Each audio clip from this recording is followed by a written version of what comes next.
What's up, everybody? Hope you're having an amazing day so far. I'm your host, Phil, and today's video, I kind of want to step into the question, what is actually the state of the Reamping modeler in 2025?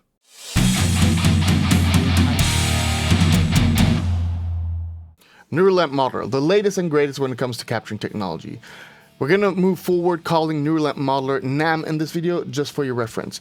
NAM has started around 2018-2019 when Steve Atkinson just went on his way to program something which was enabling him to capturing rigs, so he built up that neural network by himself and he set everything up in an open source based format and then posted about it around in YouTube and Facebook groups, and it kind of picked off a few years later.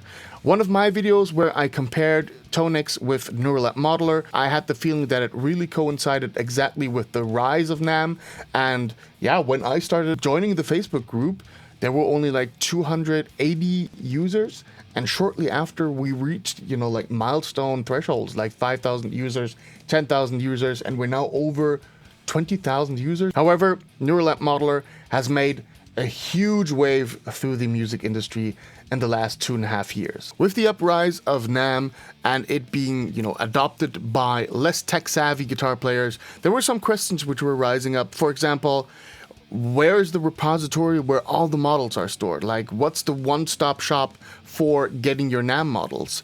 How can we ease up the training process? Because back then, it was quite complicated.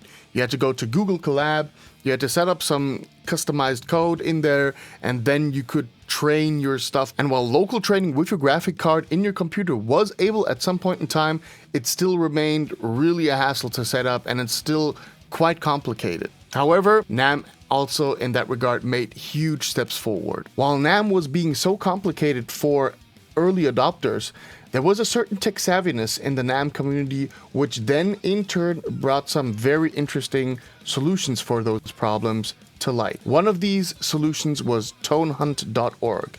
I already teased it in that early FAQ video which I did. TONE3000.org started out as basically a one-stop shop for all your NAM models. Basically, everybody could make an account for free, upload their models in there, then distribute them, share them around. So that was a really good starting point as kind of the main repository for NAM models. In parallel, the training process has been really simplified by a different solution which then popped up, which was first called TONE3000.com. TONE3000.com allowed you to basically set up the test file, send your reamp file, and the training is then being done completely free of charge at the servers at TONE3000. And as of recently, like half a year ago or something, TONE3000 and TONE3000.org merged into one conglomerate, I want to say at this point, TONE3000.com. And TONE3000.com really has become your one-stop shop for all things around NAM.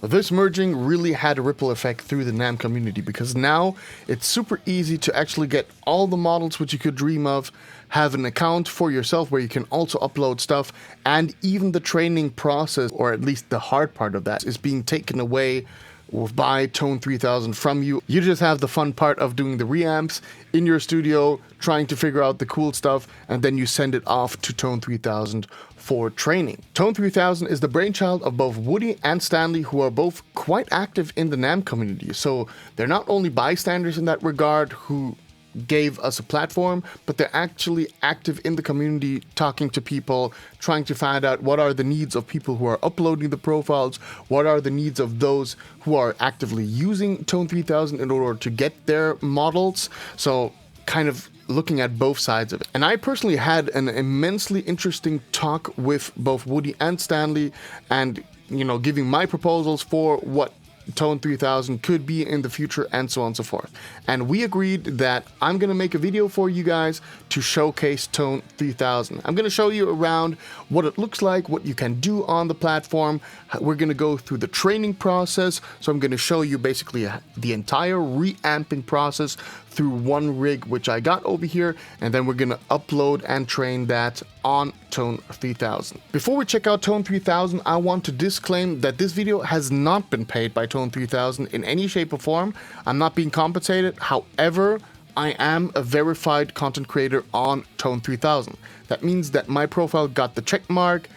It is seemed trustworthy by people who are just visiting the platform casually and downloading stuff. They might see then my further links, my YouTube channel, my coffee shop where you can purchase some NAM packs. So all of those implications make me biased.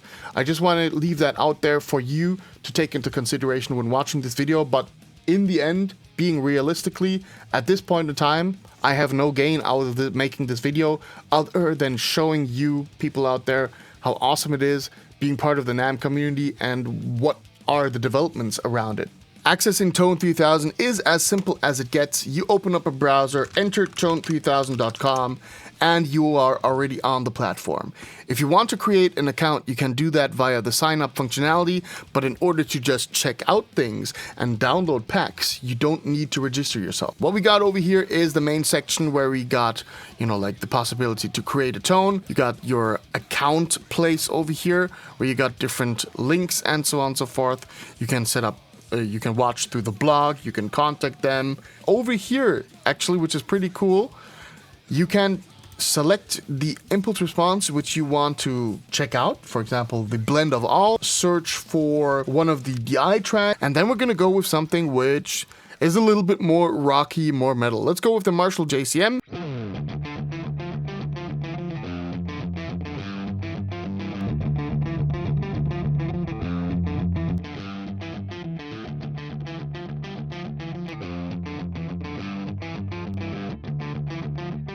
So it's not really indicative of how it sounds like with super high gain, but you kind of get the idea on what's going on over here.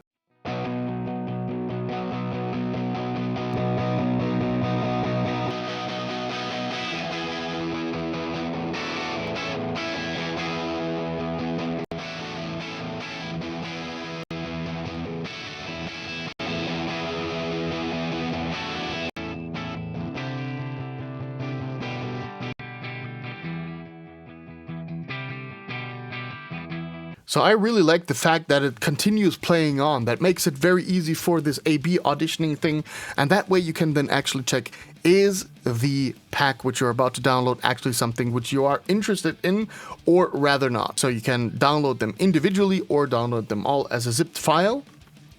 And over here you got also the commenting section. Kind of a one-stop shop. You can kind of use everything in TONE3000 and not move somewhere else. This is really well thought out in that regard, and I like it a lot. Let's check out a different pack. I want something which is a little bit more exotic, like a Gallien-Kruger 250 ml. I mean, obviously, I know that I already created a pack on that one, but just to kind of showcase what's going on. Now, imagine that you would have like a ton of entries because you have like a generic amplifier, like the JCM 800, but you want that from, I don't know, a specific user. In my case, we're just going to use the Gallien-Kruger 250 ml as a reference, as an example. Over here, under the creators tab, you can actually search for creators which you want to filter. So you can search for Pipp Priss only, and then you got only my pack over here. Let's do the same thing, but for a different user. Mesa, let me just type in Badlander. So, Badlander. Okay. There's a lot of stuff going on with Badlander. I only want stuff from the user Tudor because I know he has an awesome Badlander pack. Then I would do that, and all of a sudden only Tudor's stuff would pop up over here, which is really cool and gives me full control over what I want to search. Same thing can be applied with a Marshall JCM modded. Let's just search for that. And gear, now I only want to have amp head, like DI NAM files, because I want to use my own impulse response. Then I can do that. I can just click over here on the amp head, and then I'm only going to find amp head captures, which I then can sort out. So really powerful stuff. When using the search right, you can get your stuff. That's Awesome. I think we can directly move into creating some profiles with TONE3000, shall we? We're now going to go ahead and create a tone which we then can train in TONE3000 so that we can go through that process. The first thing obviously is we got to set up our signal chain, we got to make sure everything sounds cool, and then create the reamp. So that part of the process is still to be done manually outside of TONE3000. For that I got Reaper opened up over here. I got my Solar A2.6LN going into my audio interface. That's then reamping through the Lele P split into my Marshall JVM, which is boosted by the custom Baddest modified overdrive, and that then goes to the Saint Rock React IR load box, and that pushes them back straight into my interface. And here I'm using that blend of all impulse response, which I just showed you in the Marshall pack, so that you get kind of a reference on that one. It sounds like so.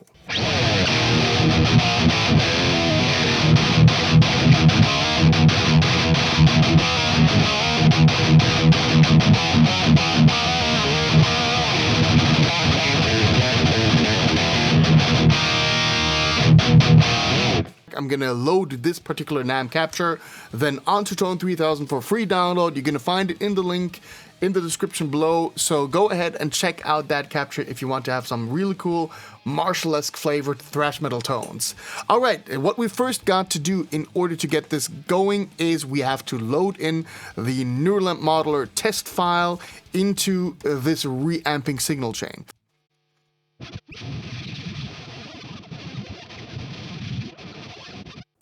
The reamp is now finished. I exported it as an 48 kilohertz sample rated WAV file, and I have opened TONE3000 now with another browser because there I'm already logged in. Now if I want to upload a NAM file or I want to create one for training, then I'm going to press over here on the create tone button, and now we got two different options. Either upload your NAM files, that's when you just have the NAM files trained locally and you want to upload them, or you created some impulse responses which you then want to upload, or you can set up capture.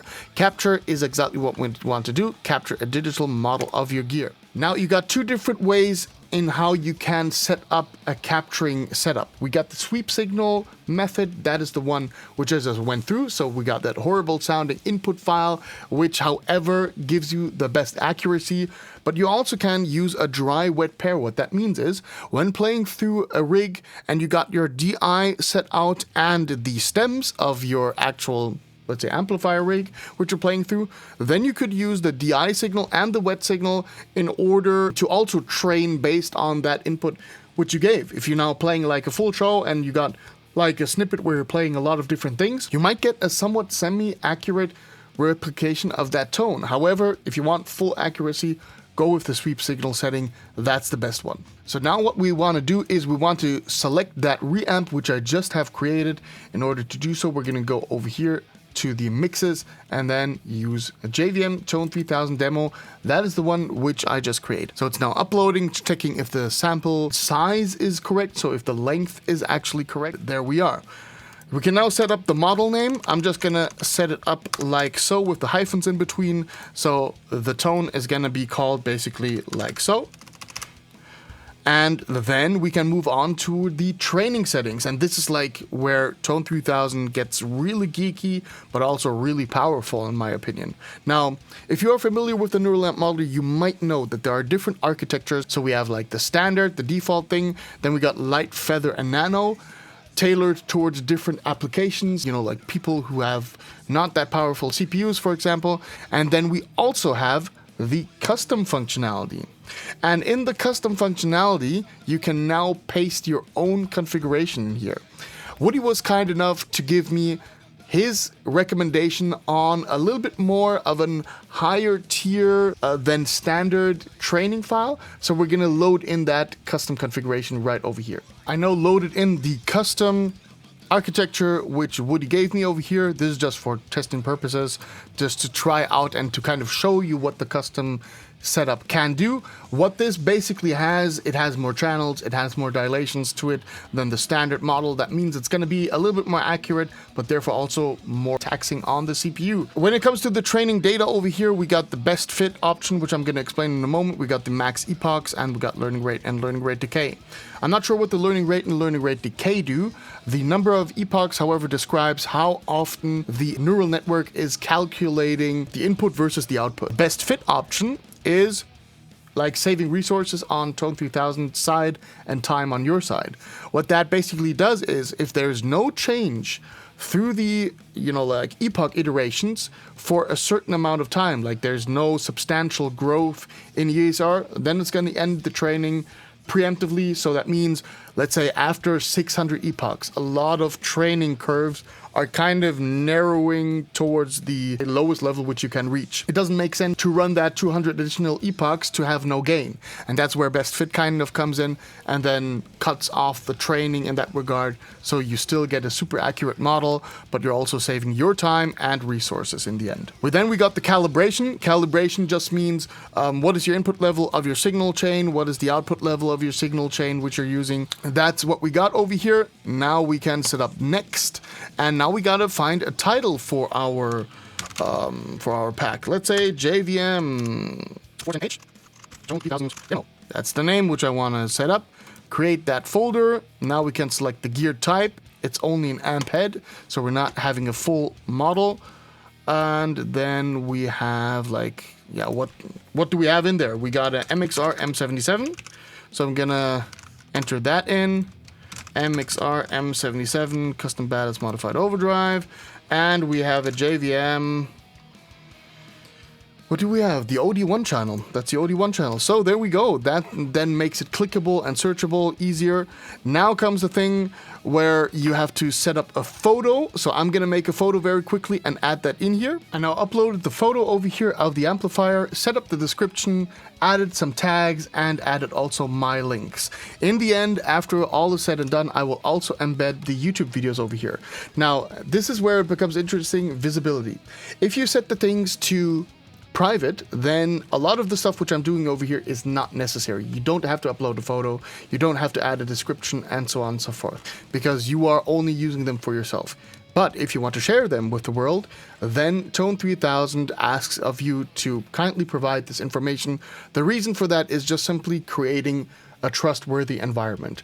There are way too many bad actors who are doing, like captures of plugins and then selling them off as the real deal. That's a very shady practice. That's why TONE3000, in order to counteract that, wants to assure that people actually have the gear which they're doing. That's why they're asking for the photos, and the description kind of just shows what kind of person you are when it comes to, contributing to the community. Are you just somebody who's spitting out the stuff over there, or are you actually entering valuable information together with your capture? I think it's always useful to have that information at hand, so that's why I always make kind of a neat little description and some information, add the right tags, add the right links, and then I could set it to public. After I set it to public, got to confirm that this tone complies with the tone sharing policy. For now, it's going to be private, but once you are on this video and you're clicking on the link, this will be set to public. And now I can just go ahead and submit this. So now we can actually see that the training has actually started over here, which is very interesting. And now we could go into the logs and have a look at what's going on. Needs some time to initiate itself, but once it's started, it then just takes a few minutes. So we're now currently in the status that it's queued for the GPU machine. So let's wait for that to pass by. The training has started. The epoch 1 of 800 has started. So we are officially in the game and ready for training. Woo! The training is now finished. It took a little bit longer because I was using the custom architecture. Usually it would take around about 15 to 20 minutes to make like a normal regular NAM file on this over here. You can also bulk train, by the way, so if that's interesting for you. You can now see that the preview window is working. We're going to check that in a moment, but I'm more interested right now in this stuff over here. We can see over here in the logs actually all the different values, and we can really look into the logs, what's going on. We can see that the ESR is 0.0036. That means that this is promising an incredibly accurate model. I'm very curious how this is going to sound. The best fit option, which we just checked up, has interrupted after 594 epochs. When we look at the logs, we perhaps can see that there was no substantial growth. Yeah, we can see already over here that at...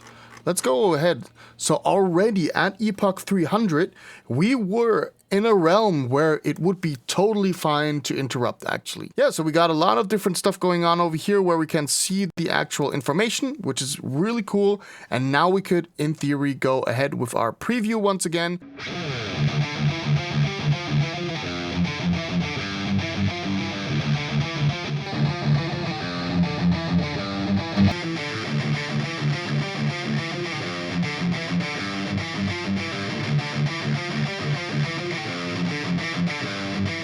So that already sounded quite promising. It actually sounded very similar to the tonality which I was seeking out for. Let's check out the actual capture against the amplifier.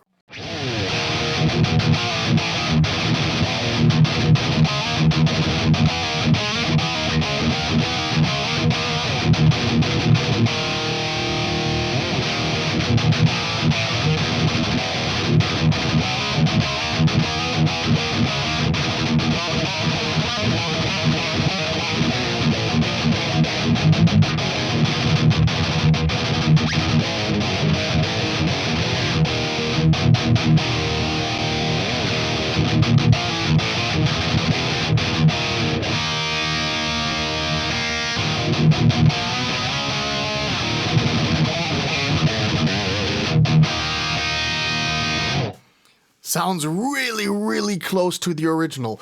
Maybe a tad more gain is what I would add. You know, just for funsies, let's add maybe 2 dB more gain.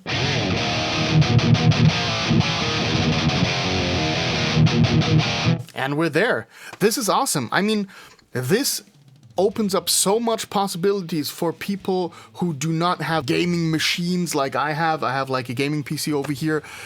To enable them to create NAM profiles themselves is absolutely gorgeous. Although this video is mainly tailored towards TONE3000, because I do believe, in fact, it's one of the biggest changes which has occurred in the last 2.5 years, I also want to give shout out to some hardware platforms. And first and foremost, of course, my buddies from Dimehead, which got the NAM player out there. It can load NAM profiles without losing any quality in regards of the profiles. It sounds absolutely phenomenal. The controls are awesome. Can wholeheartedly recommend that one. We also got some big players entering now the NAM game, like Dark Glass Electronics with the Anagram. So that's very interesting that a bigger company is actually investing into this technology. Then we also have a lot of these Chinese brands which are investing more and more into NAM capability, like Valotone with the GP5. I mean, this does internal conversion and there is some quality loss, which I have to yet discover and find out. I have to review and check this pedal out. But however, I mean, this only costs like 80 euros. It's very affordable, has NAM capabilities, although there's this conversion going on. But who knows what's going to happen in 2 to 3 years? And I have a feeling that NAM is becoming more and more of a standard, like IRs have become more and more of a standard over the years. Let's wrap up this video finally. I do understand that a video on tone3000.com is not the most exciting thing out there, but I still thought I owed it to the wonderful folk at Tone3000, and I think that this kind of video still is helpful for a lot of people who are just starting their journey with NAM. So if you want to join NAM, the community overall, and just be part of that, you know, like I would say revolution within the guitar industry, then just go ahead to tone3000.com, register yourself, check it out, check out the Neural Lamp Modeler plugin. If you have any questions regarding that one, just feel free to leave them down below in the comment section.